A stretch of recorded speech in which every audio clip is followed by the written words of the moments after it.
chez lui et m'agresse verbalement en me disant que je suis un connard. Et moi, je ne fais pas de faute. Je lui ai tiré un plomb dans les fesses. Mais quel est le rapport? C'était tendu avec les autres. Vous avez des choses à ajouter pour votre défense? On n'est pas là pour porter un jugement ou même pour pour se sentir affecté ou pas. On est là pour faire notre travail d'authentificateur.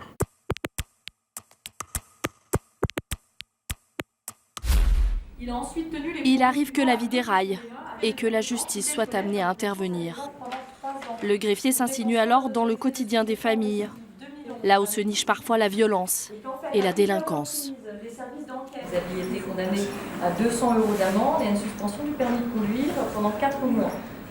Ça vous avait pas servi de leçon? La mission de Guillaume, assister le juge.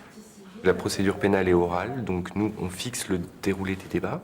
Donc on atteste de ce qui se passe dans l'ordre et puis le contenu également des déclarations des personnes. Ça fige vraiment la réalité de ce que le magistrat prendra en compte pour décider de la culpabilité éventuelle ou non. Vous aviez consommé une bière, puis du Ricard en grande quantité, puisque vous dites que vous avez bu au moins 6 ou 7 verres de Ricard. Au tribunal de Dijon, un retraité de 75 ans jugé pour conduite en état d'ivresse. Il y a 2 ans, les gendarmes l'avaient interpellé alors qu'il roulait dangereusement. La décision sera rendue après la suspension des dents. Je vous remercie. L'homme sera condamné à 4 mois de prison avec sursis et son permis annulé.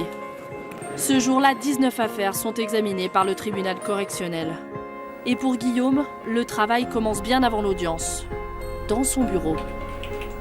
On effectue un certain nombre de vérifications avant, tant sur l'identité de la personne que des vérifications procédurales. Après, il peut y avoir des difficultés soulevées par les avocats, mais nous, on vérifie qu'au stade de l'enregistrement et au stade, on va dire, de base du dossier, il n'y ait pas de problème qui nécessite un éventuel renvoi. On vérifie que tout est prêt pour l'audience.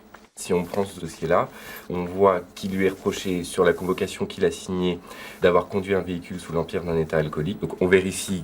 Donc là, ils ont indiqué que c'était au moins égal à 0,80 g par litre de sang. On voit sur la note d'audience, c'est ce qui a été rentré dans le logiciel, que c'est conduite d'un véhicule sous l'empire d'un état alcoolique avec concentration d'alcool par litre de moins 0,80 g par litre de sang.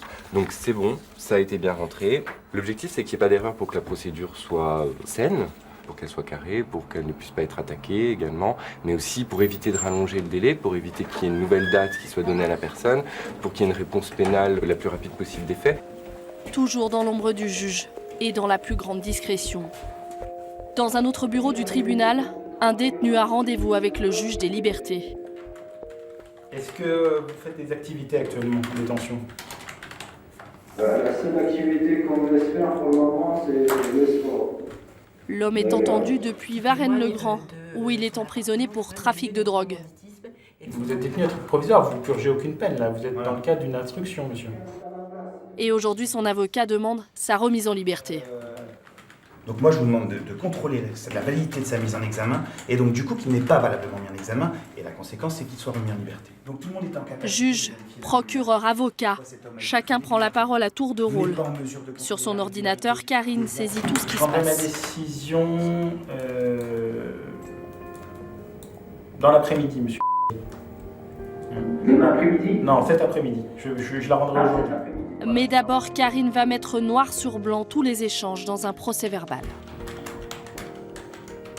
Ça retranscrit les déclarations de la personne qui est détenue, les réquisitions du parquet, la plaidoirie de son avocat. Donc on met tout ça en forme et je vais tout de suite le faxer à la maison d'arrêt. Un PV à signer. Le juge, il ne peut pas en fait faire un débat seul. Il est obligé d'avoir quelqu'un qui va venir effectivement attester de ce qu'il fait. Donc le greffier, il a une mission très importante de ce point de vue-là.